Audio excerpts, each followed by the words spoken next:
ہمارے رب نے ہمارے وجود کو ڈیزائن کس طرح کیا ہے۔ ہم جب کھانے لگتے ہیں تو سب سے پہلے ہم اس کھانے کو دیکھتے ہیں، اس کے اوپر کوئی نجاست تو نہیں لگی، کوئی غلاظت تو نہیں لگی، پہلے آنکھ اس کو چیک کرتی ہے، اس کے بعد پھر ہاتھ سے ہم لقمہ توڑتے ہیں یا اس چیز کو اٹھاتے ہیں تو ہمارا ہاتھ دیکھتا ہے کہ اس کے اوپر کوئی ایسی سختی تو نہیں ہے کہ جو ہمارے لیے تکلیف کا سبب ہو۔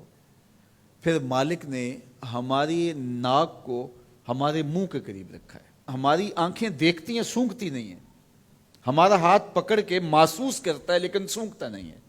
اب اس چیز کو ہم اپنے منہ کے قریب لانے لگے تو سب سے پہلے جو ہے وہ اس کو اس سینسر سے گزارا گیا کہ اس کے اندر کوئی معمولی سمیل بھی ہوئی تو یہیں سے چھوڑ دیں گے۔ لائے تھے ہم حلال رزق سے، لیکن پھر بھی ہم نے اس کو آنکھ سے چیک کیا، پھر ہاتھ نے چھوا، پھر سونگا، اس کے بعد پھر اب ہم زبان پہ رکھیں گے۔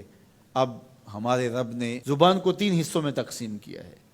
زبان کی جو نوک ہے اس کے اوپر نمکیات کو چکھنے کے ذائقے رکھے ہیں۔ زبان کا درمیانہ حصہ جو ہے یہ مٹھاس کا احساس کرتا ہے، اور حلق کے قریب جو حصہ ہے یہ کڑواہٹ کا احساس کرتا ہے۔ تو اب اس کو زبان پر رکھ کے چکھا کہ یہ بد ذائقہ تو نہیں ہے، اب زبان نے بھی کہہ دیا کہ اس کا ذائقہ بھی ٹھیک ہے۔ اب دانتوں کی چکی میں پیسا کہ اس کے اندر کوئی ایسی چیز تو نہیں ہے کہ جو تمہارے معدے پہ شاک ہو، پھر تمہارے حلق سے نیچے اترا۔ وہ رب نہیں چاہتا تمہارے حلق میں ایک لقمہ بھی ایسا جائے جس میں ذائقہ نہ ہو، جس کے اندر بدبو ہو، جس میں تعفن ہو، جس پر کوئی غلاظت ہو اور جو ناپسندیدہ ہو۔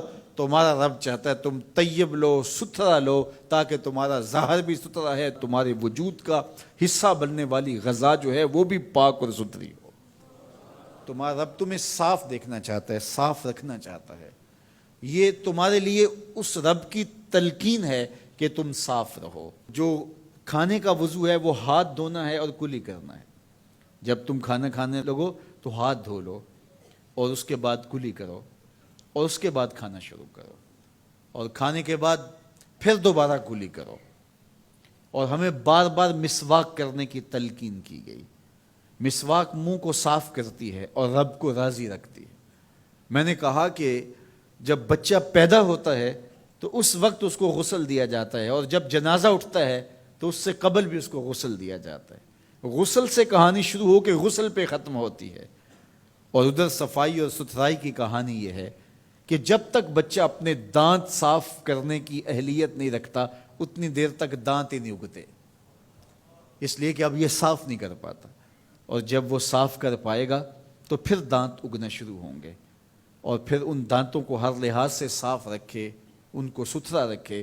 میرے اور آپ کے آقا و مولا حضور ختم المرتبت صلی اللہ علیہ وآلہ وسلم کا جب آخری وقت آیا اور حضرت اسرائیل علیہ السلام قبض روح کے لیے اجازت طلب کر رہے تھے تو حضور نے فرمایا عائشہ مسواک دو، تو حضور کو مسواک دی گئی۔